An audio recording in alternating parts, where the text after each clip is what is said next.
کریم کون سی شے ملی نہیں، جھولی ہی میری تنگ ہے، تیرے یہاں کمی نہیں۔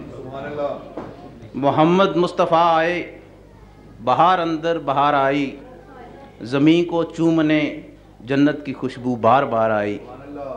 یہ کتنی ایمان کی پختگی ہے، ایمان کامل ہے، اور اسی سے انشاءاللہ انہی جذبات سے ہمیں ضرور نجات ملے گی۔ آپ صوفی سلیم صاحب کی اس پردرد، پرسوز اور محبت بھری، عقیدت بھری آواز سننے کے بعد آپ کے سامنے جانی پہچانی شخصیت تشریف لا رہی ہیں۔ صوفی، مفتی، قاری،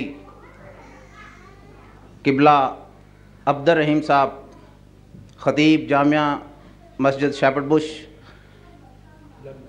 لندن، شکریہ، جن کی ثقافتی، سماجی اور مذہبی سرگرمیوں سے آپ واقف ہیں، تو ایک مرد مجاہد ہیں، اور وہ اس سلسلے میں اپنی انتھک کوششوں سے اسلام کا پرچم آگے لیے جا رہے ہیں۔ میں ان سے گزارش کروں گا کہ وہ آپ سے خطاب فرمائیں۔ نعرہ تکبیر، نعرہ رسالت، اسلام۔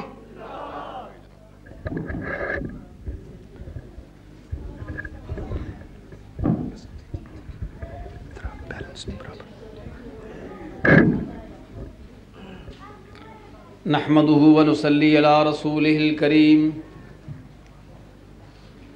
اما بعد فقد قال الله تبارك وتعالى في قرآن المجيد، فاعوذ بالله من الشيطان الرجيم، بسم الله الرحمن الرحيم۔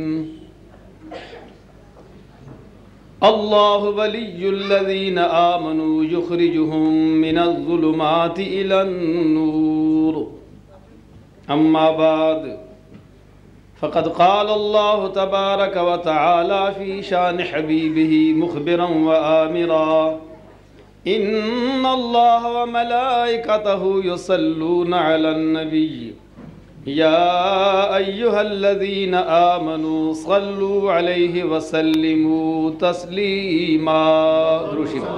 الصلاۃ والسلام علیک یا رسول اللہ وعلی آلک واصحابک یا حبیب اللہ۔ صاحب صدر گرامی قدر قبلہ حضرت صاحب دامت برکاتہم العالیہ اور مناظر اسلام خطیب پاکستان علامہ مولانا ضیاء اللہ صاحب قادری دامت برکاتہم العالیہ،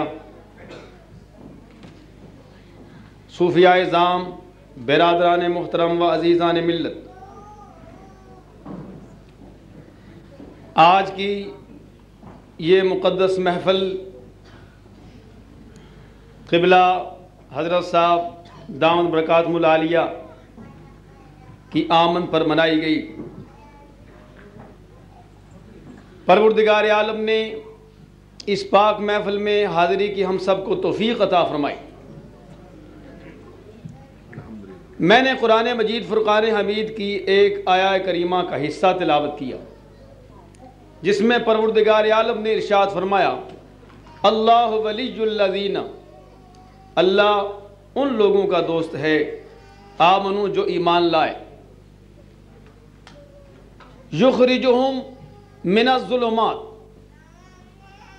ان لوگوں کو پروردگار عالم اندھیروں سے نکال کے الی النور، روشنی کی طرف لے آتا ہے، تاریکی سے نکالتا ہے، روشنی کی طرف لے آتا ہے، گمراہی سے نکالتا ہے، ہدایت کی طرف لے آتا ہے، اور پروردگار عالم نور جیسی نعمت انہیں عطا فرماتا ہے۔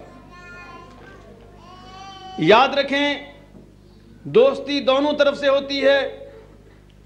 اللہ فرماتا ہے میں ان کا دوست ہوں، وہ میرے دوست ہیں۔ الا ان اولیاء اللہ لا خوف علیہم ولا هم یحزنون، خبردار، بے شک وہ اللہ کے دوست ہیں، لا خوف علیہم ولا هم یحزنون، ان پر نہ کوئی خوف ہے نہ وہ غمگین ہوں گے۔ کیا معنی؟ اللہ ان کا دوست ہے، وہ اللہ کے دوست ہیں۔ دوستی دونوں جانب سے ہوتی ہے، اور جب پروردگار عالم کسی کو اپنا دوست بنا لیتا ہے اسے نور عطا فرماتا ہے، اسے عرفان عطا فرماتا ہے، اسے ولایت عطا فرماتا ہے۔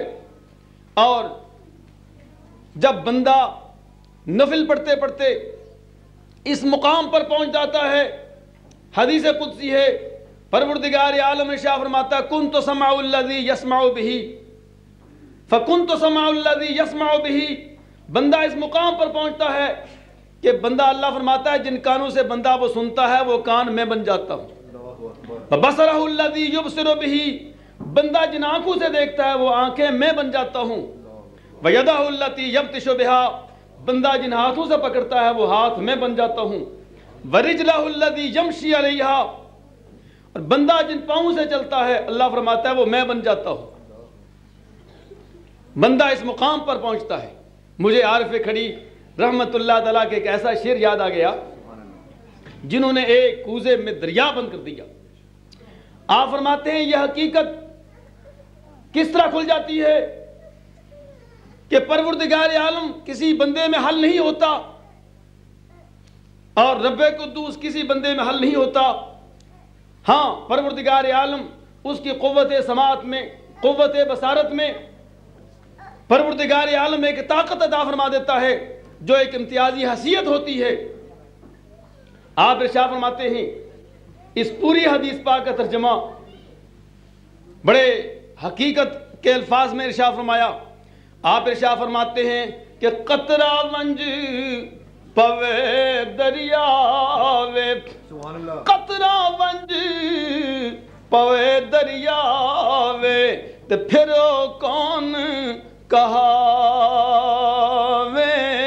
جس تے اپنا آپ گوائے تے آپ ہو بن جاوے۔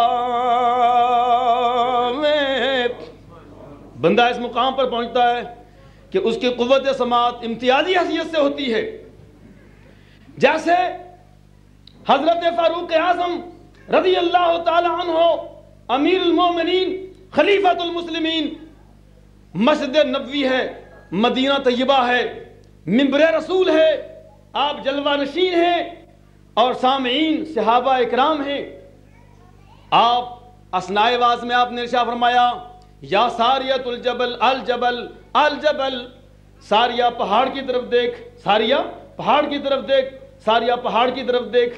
اتنا کہنا تھا حضرت حیدر کرار رضی اللہ تعالیٰ عنہ۔ آپ ارشاد فرماتے ہیں میں کھڑا ہو گیا، میں نے عرض کیا امیر المومنین خلیفۃ المسلمین، ساریہ 3 مہینے کی مسافت پر ہیں، 3 مہینے کے فاصلے پر ہیں، درمیان میں دریا حائل ہیں، سمندر حائل ہیں، دریا حائل ہیں، بستیاں حائل ہیں، پہاڑ حائل ہیں، قریے شہر حائل ہیں، اور آپ کس کو آواز دے رہے ہیں؟ حضرت فاروق اعظم رضی اللہ تعالیٰ عنہ ارشاد فرماتے ہیں میں حضرت ساریہ کو آواز دے رہا ہوں۔ ساریہ 2 پہاڑوں کے دامن میں ہے اور اپنی فوج کو لے کر 2 پہاڑوں کے دامن میں ہیں۔ میں ان کو خبردار کر رہا ہوں، میں ان کو دیکھ رہا ہوں، میں ان کو خبردار کر رہا ہوں۔ کمانڈر ان چیف ہو تو ایسا ہو کہ لوگوں کو واعظ بھی کر رہا ہو اور اپنے فوج کی کمانڈ بھی کر رہا ہو، نگرانی بھی کر رہا ہو۔ حضرت فاروق اعظم رضی اللہ تعالیٰ عنہ ارشاد فرماتے ہیں میں انہیں دیکھ رہا ہوں، کہاں ساریہ کہاں تھے عمر انہیں دے رہے ہیں ہدایتیں، کہاں ساریہ کہاں تھے عمر انہیں دے رہے ہیں ہدایتیں، یہ خبر نگاہ عمر میں ہے یہ اثر زبان عمر میں ہے، یہ خبر نگاہ عمر میں ہے یہ اثر زبان عمر میں ہے۔ اور حضرت ساریہ کو آواز دی، یہ آپ کی قوت بصارت اور اتنی دور ہے دیکھ لیتے ہیں اور دیکھنے کے بعد آواز بھی دیتے ہیں، مدد بھی فرماتے ہیں۔ حتیٰ کہ ساریہ کچھ عرصے کے بعد جب مدینہ طیبہ فاتح کی حیثیت سے واپس آئے، حضرت حیدر کرار رضی اللہ تعالیٰ عنہ فرماتے ہیں سب سے پہلے میں نے ان سے ملاقات کی، میں نے پوچھا ساریہ کیا واقعہ پیش آیا تھا؟ جمعے کا دن تھا اور خطبے کا وقت تھا، کیا اس وقت آپ نے کوئی آواز سنی؟ حضرت ساریہ فرماتے ہیں میں 2 پہاڑوں کے دامن میں بیٹھا ہوا تھا، میری فوج میرے امراض تھی، بدستور حضرت فاروق اعظم کی آوازیں میرے کانوں نے سنائی دی۔ قوت سماعت دیکھیے، 3 مہینے کے فاصلے پر آواز سن لی۔ فرمایا میں ان کی آوازیں سن رہا ہوں لیکن میں نے آگے پیچھے دیکھا، حضرت فاروق اعظم نظر تو نہیں آ رہے لیکن بدستور ان کی آواز آ رہی ہے، میں بدستور ان کی آواز سن رہا ہوں، اور آواز سن کے مجھے ایسی مدد حاصل ہوئی کہ میں پہاڑ کی چوٹی پر چڑھا اور میں نے دشمن کو دیکھا، دشمن کا ہم نے تعاقب کر لیا، اس پر فاتح کی حیثیت سے ہم نے غلبہ حاصل کر لیا۔ یہ حضرت فاروق اعظم کی امداد بھی ہے، حضرت فاروق اعظم کی قوت بصارت بھی ہے، اور قربان جائے حضرت ساریہ تیری قوت سماعت پر 3 مہینے کے فاصلے پر یہ بات سن لی۔ کیوں؟ فرمایا بندہ اس مقام پر پہنچ جاتا ہے، میں اس کے کان بن جاتا ہوں جن کانوں سے وہ سنتا ہے، میں اس کی آنکھیں بن جاتا ہوں جن آنکھوں سے وہ دیکھتا ہے۔ قرآن مجید اس بات کا شاہد ہے کہ حضرت سلیمان علیہ السلام نے ارشاد فرمایا کہ انسانوں میں سے کوئی ایسا انسان ہے کہ جو بلقیس کا تخت لا سکے جو 3 مہینے کی مسافت پر ہے اور جہاں تک آدمی کو دیکھ نہیں سکتا۔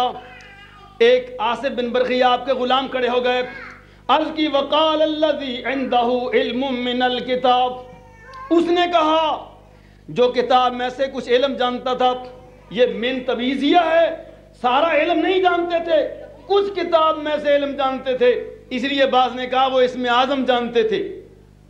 اور آصف بن برقیہ عرض کرنے لگے میں لے آؤں گا، پوچھا کتنی دیر میں؟ عرض کیا اے حضرت سلیمان علیہ السلام وقال الذی عنده علم من الکتاب انا آتیک بہ قبل ان یرتد الیک طرفک، آپ کی آنکھ جھپکے گی اتنی دیر میں تخت لے آؤں گا۔ اس کا معنی مفسرین کرام نے بڑے انداز میں کیا ہے۔ عرض کیا حضرت سلیمان علیہ السلام نگاہ آپ کی ہوگی تخت میں لے آؤں گا۔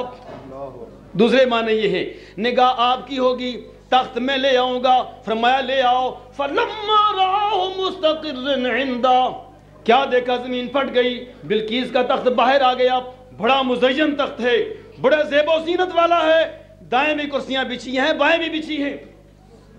اور تفسیر کبیر میں علامہ فخر الدین رازی رحمۃ اللہ علیہ شاہ فرماتے ہیں پوچھا حضرت سلیمان علیہ السلام نے اے آصف بن برقیہ یہ تخت کس طرح لے آئے ہو؟ عرض کیا حضرت سلیمان علیہ السلام میں نے نگاہ اٹھائی، نگاہ میں نے اٹھائی، کیسی نگاہ؟ ظاہری آنکھوں کی نگاہ نہیں بلکہ دل کی نگاہ میں نے اٹھائی، اور اٹھا کے یاد رکھو اولیاء اللہ کے دیکھنے میں ہمارے دیکھنے میں ایک بڑا فرق ہے۔ ہم کسی چیز کو دیکھتے ہیں آنکھیں کھول کے دیکھتے ہیں، جب اولیاء اللہ کا وقت آتا ہے ظاہری آنکھیں بند کر لیتے ہیں اور باطنی آنکھیں کھول لیتے ہیں، اور باطنی آنکھیں کھول کے دیکھتے ہیں۔ حضرت آصف بن برقیہ فرماتے ہیں عرض کرتے ہیں اے حضرت سلیمان علیہ السلام میں نے بلقیس کے تخت کا معائنہ کیا، 7ویں کوٹری میں بند تھا، میں نے اس کا عرض بھی دیکھا، طول بھی دیکھا، کرسیاں بھی دیکھی، زیب و زینت بھی دیکھی، میں نے خیال کیا یہی تخت لے جاؤں یا نیا بنا کے لے جاؤں؟ یہی لے جاؤں تو کمال نہیں بلکہ میں نیا بنا کے لایا، عطا بعرشہا ایدا من و ایجادا، میں نے پرانے تخت کو میں نے معدوم کر دیا، میں نے اسے مٹا دیا، نیا تخت بنا کے لایا ہوں، نیا تخت بنا کے لایا ہوں۔ اور مفسرین اکرام شاہ فرماتے ہیں حضرت سلیمان علیہ السلام نے پوچھا کہ ملکہ کہاں ہے، ملکہ بلقیس کہاں ہے؟ یہ زبان سے نکل گیا وہ آتی ہے، وہ آتی ہے، اتنا کہنا تھا، زمین کی تنابیں ایسی کھنچ گئی، دیکھا بلقیس بھی آ گئی۔ پوچھا یہ معاملہ کیسا ہوا؟ فرمایا جس جائی وچ مشکل ہووے مرد پچاون کھلیاں مل مراداں منگتیاں نو تولیاں دے دری ملیاں۔ نعرہ تکبیر، نعرہ رسالت، دربار عالیہ موری شریف زندہ باد۔ تو دوستو عرض کر رہا تھا حضرت سلیمان علیہ السلام نے بتا دیا میرے غلام ہیں جن میں اتنی طاقت ہے، اگر غلام میں اتنی طاقت ہے تو مولا میں کتنی طاقت ہوگی، سبحان اللہ، آقا کی کتنی طاقت ہوگی، اگر مرید میں اتنی طاقت ہے تو شیخ کامل میں کتنی طاقت ہوگی۔ یہ بتا دیا شیخ کامل ہو اور مرید صادق ہو پھر بات بنتی ہے۔ عرض کر رہا تھا، فرمایا فَكُنْتُ سَمْعُ الَّذِي يَسْمَعُ بِهِ، اتنے دور بلقیس کا تخت بھی دیکھ لیا، اور قوت سماعت بھی کتنی ہے، قوت بصارت بھی کتنی ہے۔ اور رہی یہ بات، فرمایا وَيَدَهُ الَّتِي يَبْطِشُ بِهَا، بندہ جن ہاتھوں سے پکڑتا ہے وہ ہاتھ میں بن جاتا ہوں۔ حضرت مریم علیہ السلام، عیسیٰ روح اللہ کی والدہ مائدہ کھجور کے خوش تنے کے نیچے بیٹھی ہیں اور اللہ کے حضور میں عرض کیا رب قدوس۔ اس وقت میں خواتین حضرات سے عرض کروں گا نہایت خاموشی سے بیٹھیں اور نہایت سکون سے بیٹھیں۔ عرض کر رہا تھا کہ حضرت مریم علیہ السلام کھجور کے خوش تنے کے نیچے بیٹھی ہیں، عیسیٰ روح اللہ دنیا میں تشریف لے آئے ہیں، اور آپ کی والدہ مائدہ اللہ کے حضور میں عرض کرتے ہیں رب قدوس مجھے کھانے کی حاجت ہے، مجھے پانی کی، مجھے پیاس ہے اور پیاس کی بڑی شدت ہے، یا اللہ میرے لیے کچھ پانی کا بندوبست کر، کچھ کھانے کا بندوبست کر۔ رب قدوس نے ارشاد فرمایا اے حضرت مریم، اس کھجور کا خشک درخت کو ہاتھ لگانا تیرا کام، پتے لگانا میرا کام، ہاتھ تو لگائے گی پتے میں لگاؤں گا، کھجورے میں لگاؤں گا۔ اور وَهُزِّي إِلَيْكِ بِجِذْعِ النَّخْلَةِ تُسَاقِطُ عَلَيْكِ رُطَبًا جَنِيًّا فَكُلِي وَاشْرَبِي وَقَرِّي عَيْنًا۔ حضرت مریم علیہ السلام نے کھجور کے خوش تنے کو ہاتھ لگایا، ہاتھ لگانا تھا پتے پڑ گئے، ہاتھ لگانا تھا کھجوریں پڑ گئی، ہلایا تر و تازہ کھجوریں زمین پر گری، اور یہ بتا دیا کہ کرامت الولی حقن، ایک مسئلہ یہ بتا دیا۔ دوسرا رب قدوس پر قادر تھا کہ بغیر ہاتھ لگائے کے وہ کھجوریں بھی پیدا کر سکتا تھا، وہ پتے بھی لگا سکتا تھا۔ رب قدوس نے شاہ فرمایا کچھ لوگ ایسے بھی ہوں گے جو کرامات اولیاء کے منکر ہوں گے، اس لیے قرآن مجید کی آیت سے کرامات اولیاء ثابت کرتے ہیں کہ حضرت مریم اللہ کی ولیہ تھی، لہٰذا ہاتھ کی برکت سے پتے پڑ گئے، ہاتھ کی برکت سے کھجوریں پڑ گئیں، تر و تازہ کھجوریں زمین پر گری اور کھجوریں بھی کھا لیں، اور دیکھا پانی بھی، پانی کا چشمہ ہے، وشربی پانی بھی پیا، فرمایا پانی بھی پیتی جاؤ، وقری آنکھوں کی ٹھنڈک پہنچاتی جاؤ، دیدار بھی کرتی جاؤ اور پانی بھی پیتی جاؤ، کھجوریں بھی کھاتی جاؤ۔ اور پھر رہی یہ بات کہ ورجلہ التی تمشی علیہا ورجلہ التی یمشی علیہا، یہ تمشی اور یمشی علماء بیٹھے ہیں، یہ اس لیے کہ کبھی اگر اسے یوں کہہ دیں کہ یہ تانیث کا صیغہ اس لیے بنتا ہے کہ جتنے اعضاء ہوتے ہیں مؤنث سمائی ہوتے ہیں، تو رجلہ التی تمشی علیہا، اور اگر اسے واحد تسلیم کر لیں تو رجلہ التی یمشی علیہا، دونوں طرح پڑھا درست ہے۔ عرض کر رہا تھا کہ وہ پاؤں میں طاقت کس طرح ہو جاتی ہے، ہاتھوں میں طاقت کس طرح ہو جاتی ہے، کہا جب پاؤں میں طاقت دیکھنی ہو تو دیکھو ان الصفا والمروہ من شعائر اللہ، صفا مروہ اللہ کی نشانیاں بن گئی۔ کیوں؟ وجہ کیا ہے؟ حضرت حاجرہ تنے تنہا دوڑی، اپنی غرض کے لیے دوڑی، اور حضرت اسماعیل علیہ السلام کی پانی کی وہ شدت اور پیاس جس سے وہ تڑپ رہے تھے، بے قراری اضطراری کی حالت میں تھے، صفا مروہ پر حضرت حاجرہ تنے تنہا دوڑی۔ پروردگار عالم کو اس بات پر پیار آ گیا، رب قدوس نے جا فرمایا یہ مسئلہ ہم نے بتانا ہے، اولیاء اللہ جن راستوں سے پھر جائیں، جن راستوں پر اولیاء اللہ پھر جائیں ان راستوں کو قیامت تک ہم زندہ کر دیتے ہیں۔ اور حضرت حاجرہ اس کو ایسی نشانیاں بنا دیے، یہاں بڑے بڑے انبیاء دوڑیں گے، انبیاء دوڑیں گے، اولیاء دوڑیں گے، امام الانبیاء دوڑیں گے، صلحاء دوڑیں گے، شہداء دوڑیں گے، اغواث دوڑیں گے، اقطاب دوڑیں گے، ابدال دوڑیں گے، قیامت تک دوڑتے ہی رہیں گے، جب تک دوڑیں گے نہیں حج قبول نہیں ہوگا۔ پروردگار عالم نے ان راستوں کو زندہ فرما دیا، ان الصفا والمروہ من شعائر اللہ، صفا مروہ یہ اللہ کی نشانیاں بن گئی، یہ ان کی قدمین مبارک ہے کہ پروردگار عالم نے ان جگہوں کو قیامت تک زندہ فرما دیا۔ تو عرض کر رہا تھا دوستو فَكُنْتُ سَمْعُ الَّذِي يَسْمَعُ بِهِ، بندہ جن کانوں سے سنتا ہے، فرمایا میں کان بن جاتا ہوں، وَبَصَرَهُ الَّذِي يُبْصِرُ بِهِ، بندہ جن آنکھوں سے دیکھتا ہے وہ آنکھیں میں بن جاتا ہوں۔ آخری بات چونکہ حضرات نقشبندیہ مجدیہ کا ایک خاصا فیضان ہے، اس لیے چونکہ میں بھی نقشبندی مجدی ہوں، اور میں عرض کر جاؤں کہ یہ حضرات نقشبندیہ مجدیہ کے سرتاج حضرت امام ربانی مجدد الفسانی سرہندی رحمت اللہ تعالی آج سرہند شریف میں بیٹھے ہوئے ہیں، تشریف فرما ہے۔ علامہ طاہر لاہوری جن کا لاہور آج بھی لاہور میں مقبرہ ہے، علامہ طاہر لاہوری آپ کے سامنے تشریف فرمائے۔ حضرت امام ربانی نے فرمایا، تفسیر مظہری میں قاضی ثناء اللہ پانی پتی رحمۃ اللہ علیہ نے نقل فرمایا، اور حضرت امام ربانی مجدد الفسانی سرہندی رحمۃ اللہ تعالیٰ نے اپنی مکتوبات شریف میں خود اسے نقل فرمایا۔ آپ نے ذرا فرمایا، علامہ طاہر لاہوری سامنے تشریف فرمائے، حضرت امام ربانی مجدد الفسانی سرہندی رحمۃ اللہ علیہ نے آپ کی پیشانی کو دیکھا، پیشانی کو دیکھ کر پڑھ لیا، ارشاد فرمایا، علامہ طاہر لاہوری تیری پیشانی پر لفظ شقیوں لکھا ہوا ہے، لفظ بدبخت لکھا ہوا ہے۔ حضرت علامہ طاہر لاہوری رحمت اللہ علیہ نے آپ کا دامن تھام لیا، عرض کیا، تیرے ہی دامن پہ ہر آسی کی پڑتی ہے نگاہ، اے مجدد تیرے ہی دامن پہ ہر آسی کی پڑتی ہے نگاہ، ایک جانے بے گناہ پر دو جہاں کا بار ہے۔ حضرت میں آپ کے محفل میں بیٹھ کر کس طرح بدبخت رہ جاؤں؟ میں نے تو یوں سنا ہے کہ ہر کے خاط ہم نشینی با خدا او نشیندی در حضور اولیاء۔ میں نے تو یوں سنا ہے کہ جس کا دل یہ چاہتا ہے میں اللہ کے پاس بیٹھا کروں، وہ اولیاء اللہ کی محفل میں بیٹھے، اس لیے کہ اولیاء اللہ کی محفل میں بیٹھنا گویا خدا کے پاس بیٹھنا ہے۔ میں آپ کے پاس بیٹھ کر کس طرح بدبخت رہ سکوں؟ آپ نے شاہ فرمایا، ذرا ٹھہرو، مجھے لوح محفوظ پڑھنے دو، مجھے لوح محفوظ پڑھنے دو، مجھے ذرا لوح محفوظ پڑھنے دو۔ آنکھیں بند کر لی، لوح محفوظ کو پڑھا، کتنی قوت بصارت ہے۔ لوح محفوظ کو پڑھنے کے بعد ارشاد فرمایا، یاد رکھیں لوح محفوظ پر لفظ شقیوں لکھا ہوا ہے۔